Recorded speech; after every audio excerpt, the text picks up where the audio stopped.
890. Confirm.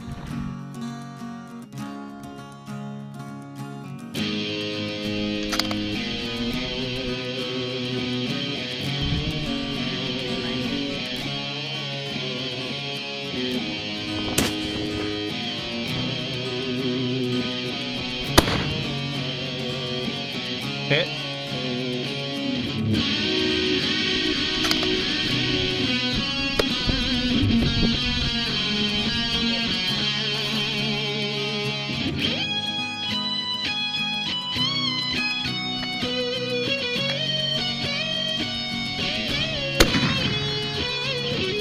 Oh, you got it! Holy cow, you got it!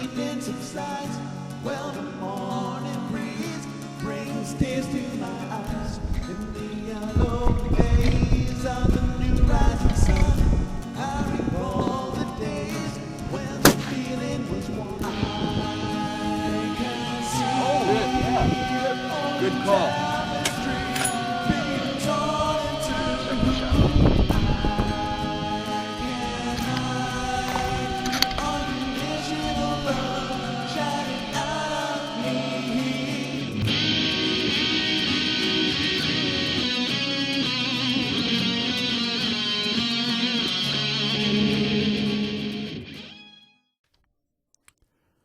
Okay. As we discussed before in the preceding videos detailing long-range cartridge dynamics and long-range cartridge selection, one of the primary components in an effective long-range cartridge is the projectile itself. As we've seen when we went through our long-range cartridge selection procedure, a huge amount of the overall long-range performance of the various cartridges hinged directly upon the ballistic coefficients of the projectiles they are sending into flight. If you remember, a given cartridge's long-range performance was not merely a reflection of its ability to launch its projectiles at high muzzle velocities, but it was more contingent upon the projectile's ability to maintain its velocity and preserve its energy by its aerodynamic character, represented mathematically and quantified in what we call ballistic coefficient.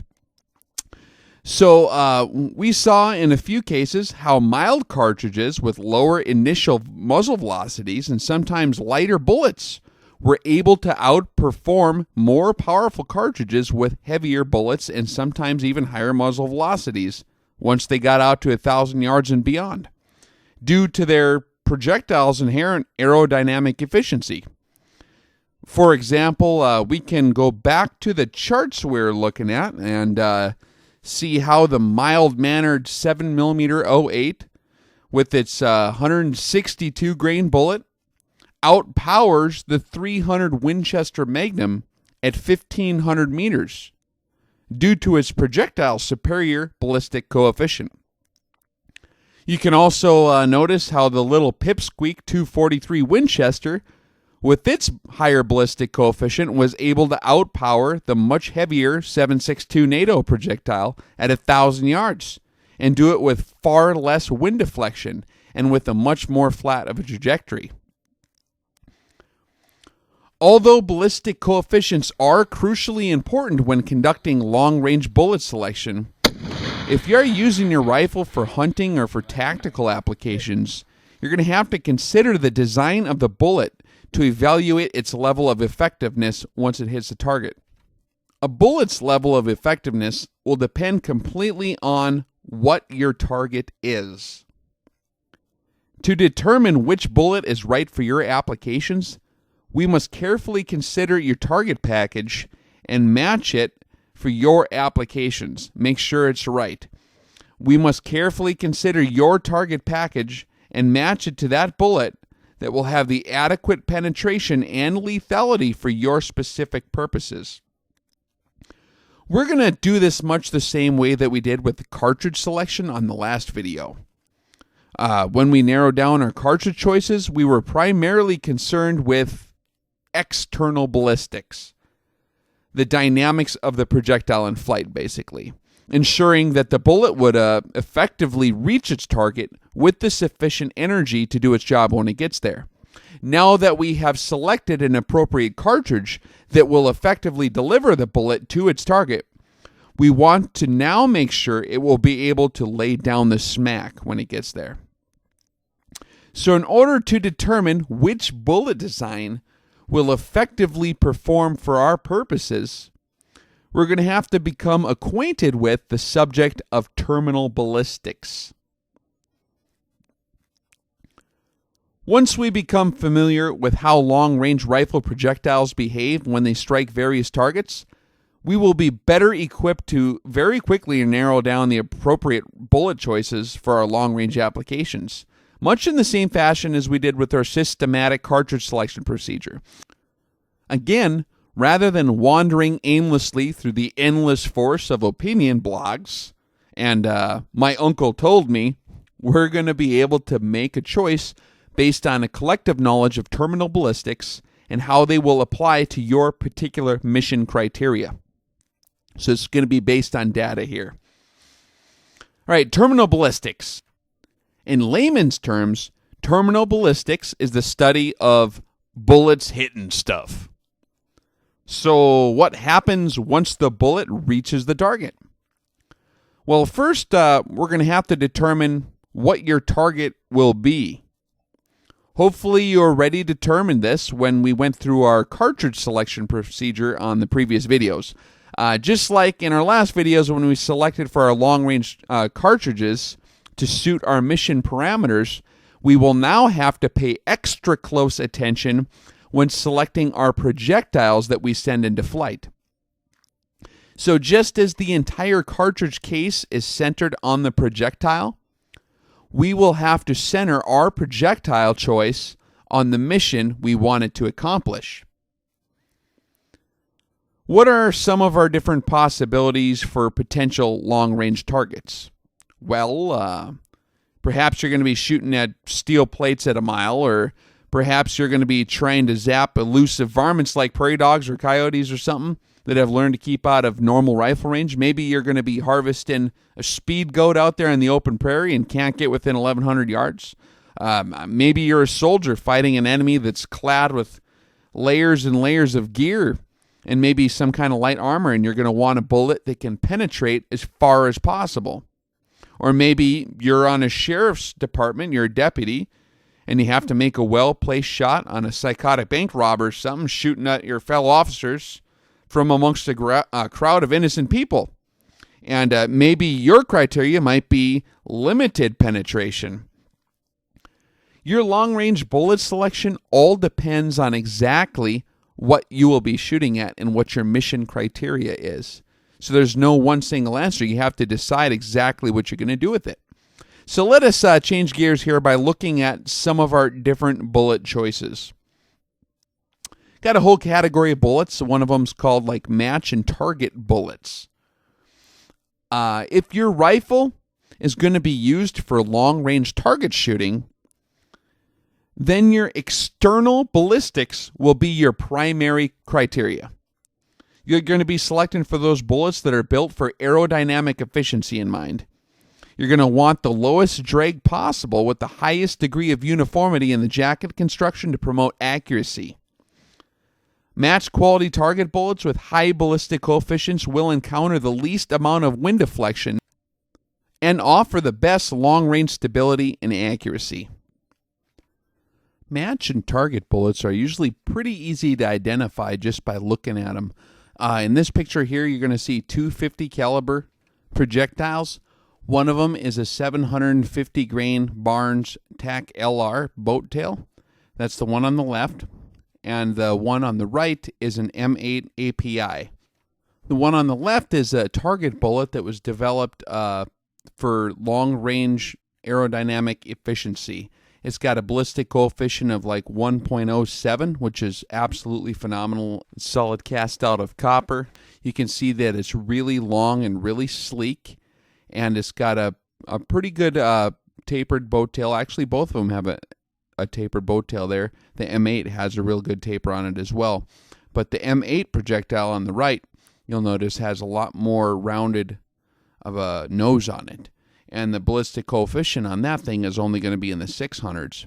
Whereas the one on the left, the target bullet, the ballistic coefficient is much higher in the 1000s. So it's quite easy to spot a target match long-range bullet just by a glance.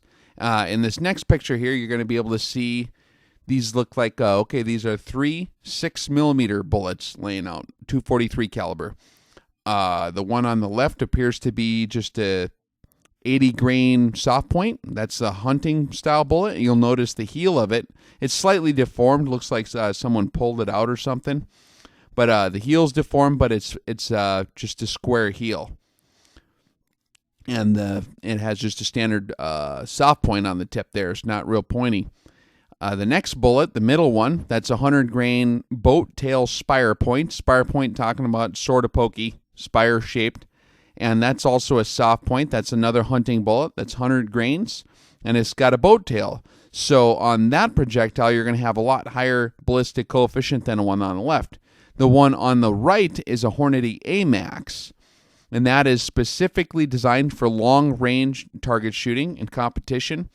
And it's got a polymer tip on the front instead of the lead tip. And that's called a ballistic tip.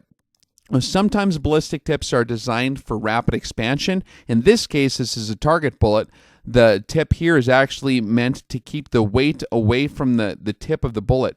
They found that for spin-stabilized projectiles in flight, the more you can keep the weight centered in the projectile and away from the front nose, the less likely slight inconcentricities are going to throw it off in flight and to cause wobbles and things like that. So that's why a lot of your match and target bullets are either hollow points or polymer tip ballistic tips like this, not for rapid expansion, but for more stable flight.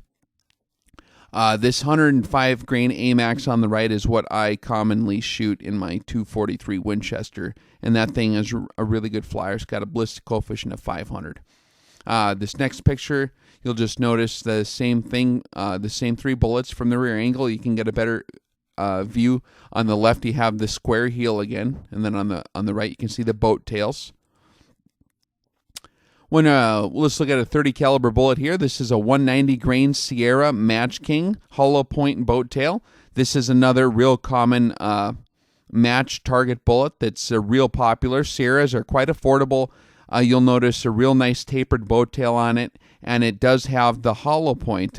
You can see on the next picture, sorta, the tip is hollow. And again, this is not meant for rapid expansion like some of your Varmint bullets are, some of your pistol bullets are meant for rapid expansion. These hollow points on these target bullets are meant, again, for stable flight dynamics. It keeps the weight away from the nose, which can really throw it off if there's just a slight inconsistency up there. Here's a side view, and one thing you'll notice, maybe if you've loaded a lot of Sierra Match Kings that I've noticed, is the tip of the bullet is a hollow point, but they're not always like perfectly square, and they vary from projectile to projectile. It actually bothered me when I first bought my first few boxes. They were all like that. You'll kind of see how the perfect is kind of looks like the point on this looks like it's deformed a little bit. And I thought that would actually throw them off a lot, but they shoot very well, surprisingly, with the deformation of the tips. It seems to be quite common on these hollow points.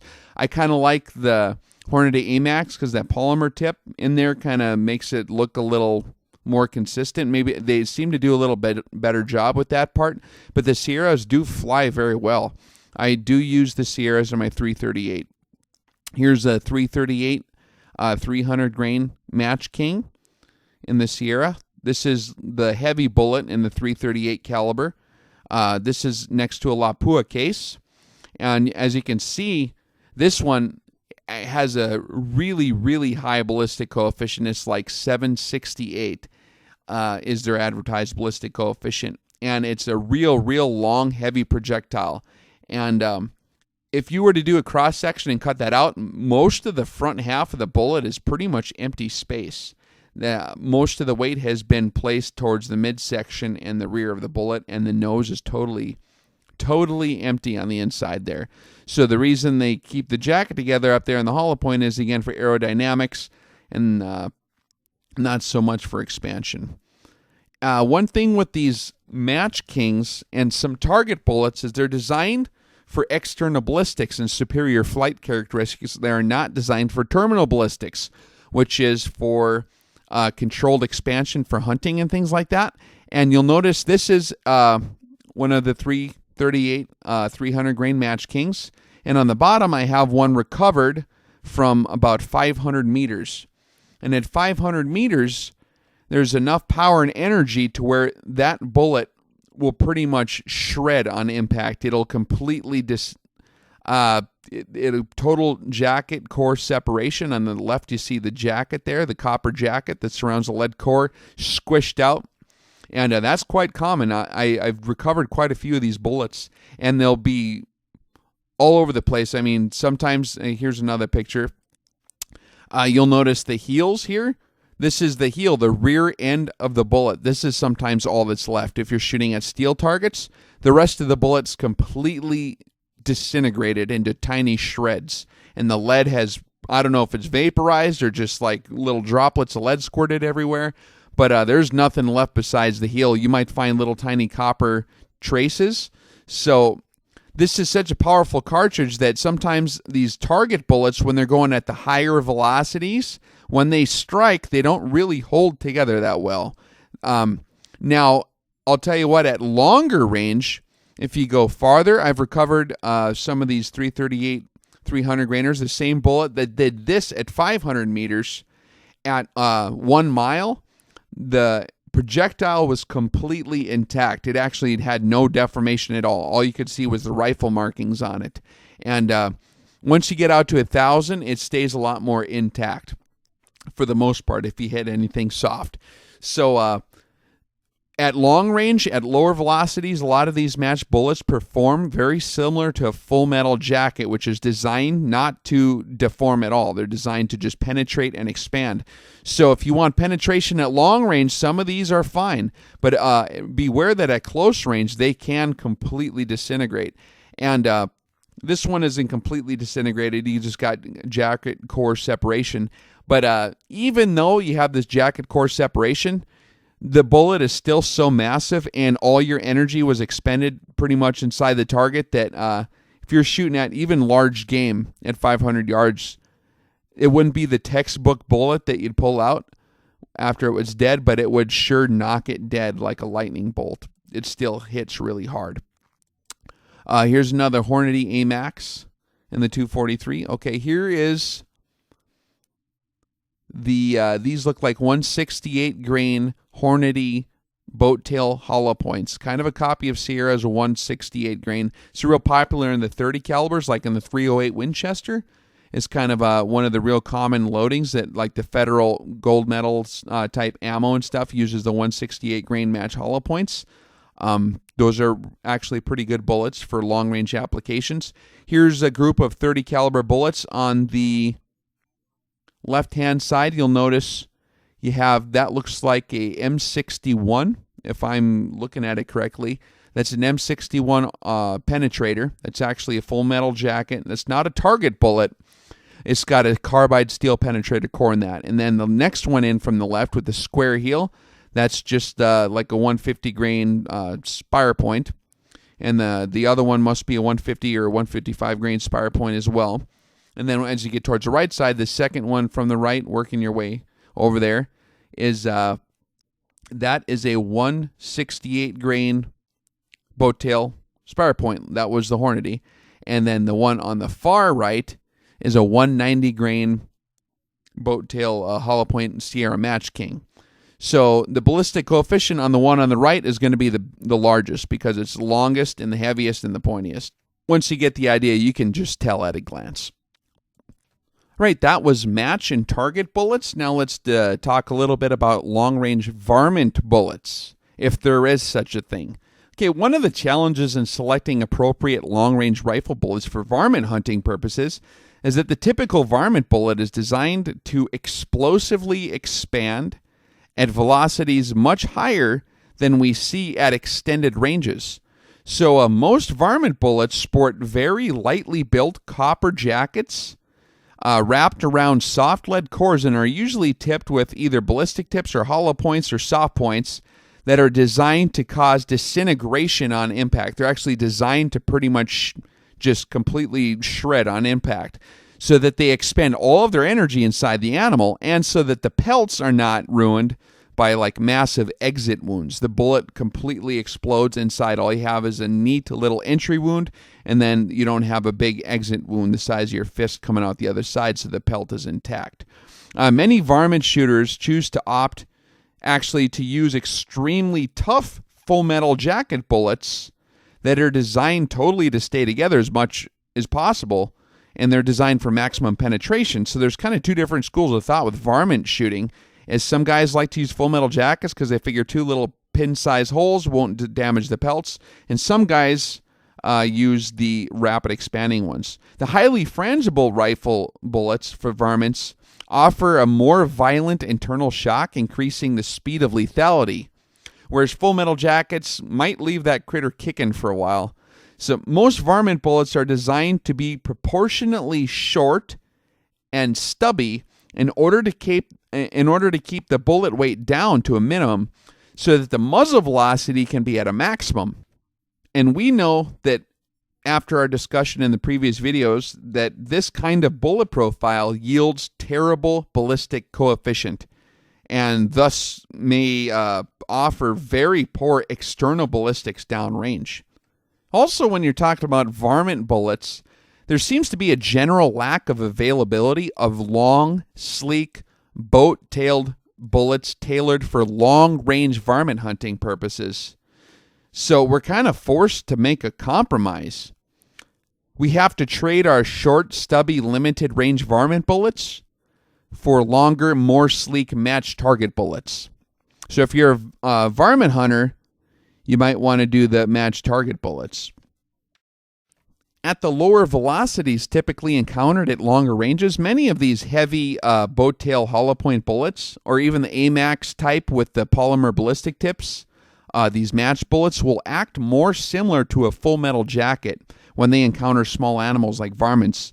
So we may not have the same degree of fragmentation, shock, and limited penetration that we desire in like a full-bore varmint bullet, but the varmint will be pretty much dead nonetheless. I mean, varmints are generally pretty small critters, and it don't take that much to drop them dead. So the problem here is that although these target and match type bullets may perform more similar to full metal jackets at our lower long-range velocities, if you were to pull the trigger on a coyote inside 200 meters with that same target load, the velocity will be much, much higher, and your target bullets may not be as pelt preserving than your other choices were.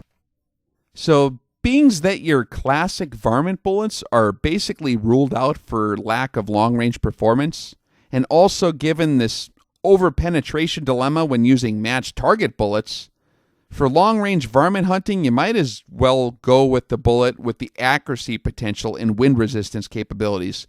Go ahead and just use that 190 grain boat tail hollow point in your 30 cal if that's what's going to give you the best external ballistics. Pick the best long-range matched target bullet you can find with the best external ballistics, and don't worry about your terminal ballistics for varmints at long range. It's not really, I mean, they're going to be pretty much dead either way. So if you're shooting long range primarily and you're thinking about varmints, don't be worried about using varmint bullets. Another word on varmint bullets, although we decided that external ballistics outweighed over-penetration issues for varmints, a police sniper or a special forces operator may find situations where over-penetration is a priority issue. So if over-penetration is a big deal in your operation, then your best choice will actually be those highly frangible varmint-style bullets, regardless of their poor long-range external ballistics.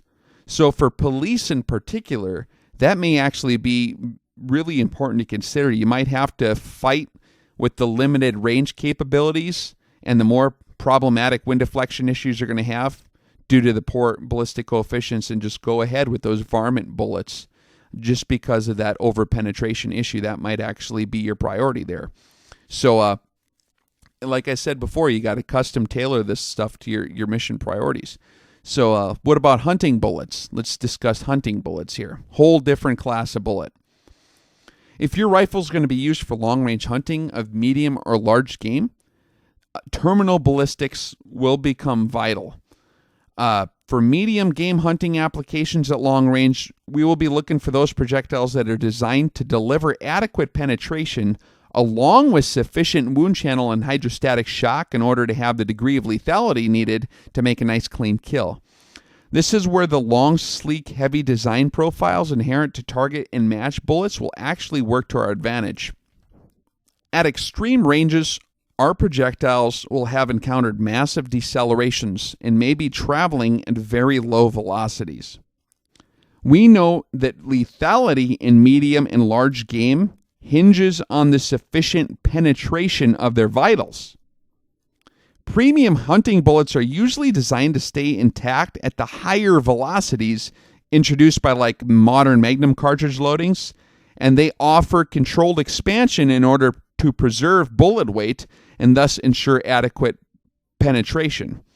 So at extended ranges, our rifle bullets are going to be at much lower velocities than most hunting bullets were designed for. So the problems of overexpansion and limited penetration associated with hot magnums at close range are not going to be as much of an issue for us in our long-range applications.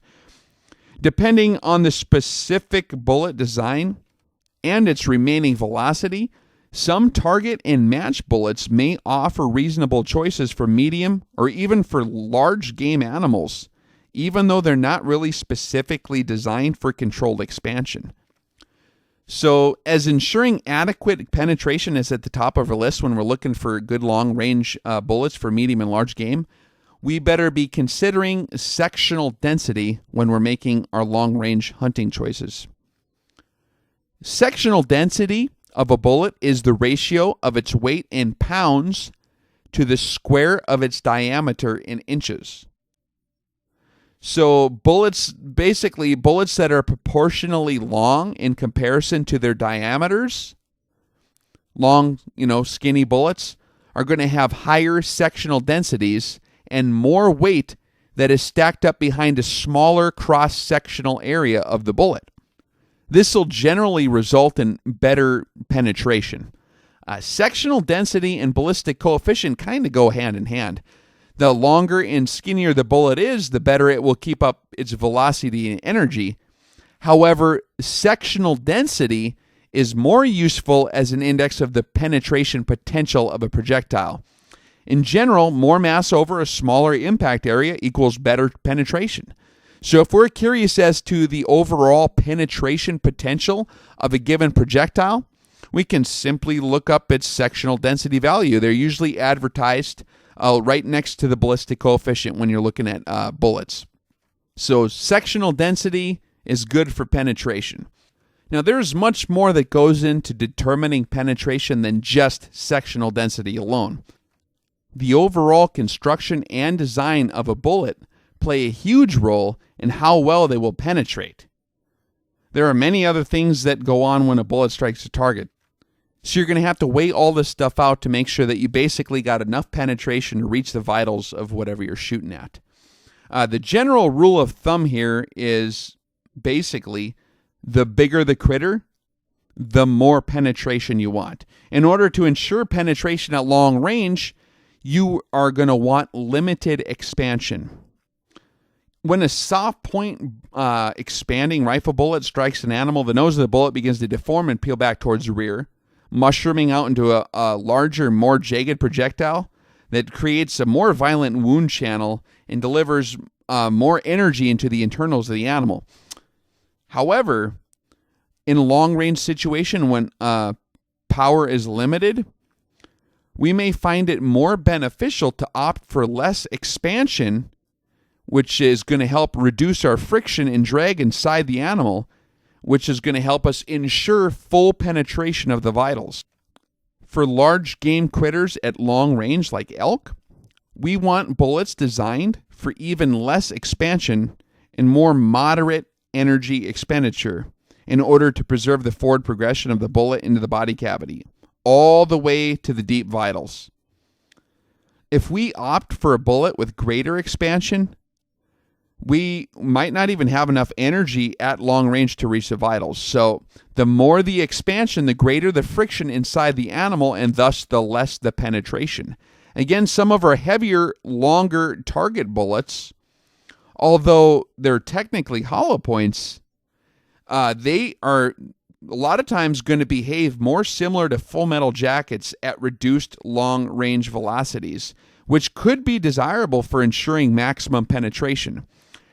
However, like we said before, these same exact bullets may behave completely differently at closer ranges with higher velocities. 190 grain Sierra Match King might act like a full metal jacket at long range where velocities are reduced, but at close range where you got your full velocity and power, that same exact bullet might just completely explode and result in a terrible sloppy kill, or even worse, just perhaps a severely maimed animal. I've actually shot some deer with 190 grainers out of a 300 Weatherby Magnum, and those things pretty much just explode like a grenade at that range, where at long range they'd hold together a lot better. So there is a solution to this problem, and that may be obtaining extremely high quality bullets custom tailored for long range hunting applications. Now, if you're only gonna plan on shooting, like a 30 caliber Magnum at super long range, you might be able to get away with the target bullet because it'll perform desirably then. But if you're too close, it might have real bad overexpansion issues. So a solution might be like the Berger VLD hunting bullets, the very low drag hunting bullets. Those are a great choice for long-range hunting applications, and they offer fantastic ballistic coefficients along with proper jacket design for controlled bullet expansion at all ranges. So the Bergers are pretty good. They're a little bit expensive, but they are actually going to fly excellent. They're going to be even better than a lot of your matched target bullets that you can get for cheaper. And they will also double as a great hunting projectile as well. Another option would be using like solid copper or monolithic long-range bullet constructions that offer respectable ballistic coefficients, but really have solid construction and will hold together at any range, and they'll have a very, very uniform expansion no matter what speed you're going. Now, once you get big enough, you're going to have enough power to basically ignore these factors because it's not going to be a concern. Like a 300 grain Sierra Match King target bullet is going to offer all the penetration you would ever need for large game at long range. And although it might become completely unglued at close range, it's still so massive at close range with its energy that it's going to deliver a hydrostatic shock like a lightning bolt, like we said earlier. So the bullet may not be intact, but neither will the animal. So at least the kill will be quick, I suppose. All right, I'm on site. Ready? Yep. Whoa. Did that thing go flying? Yeah, the target spun around a couple times and fell over.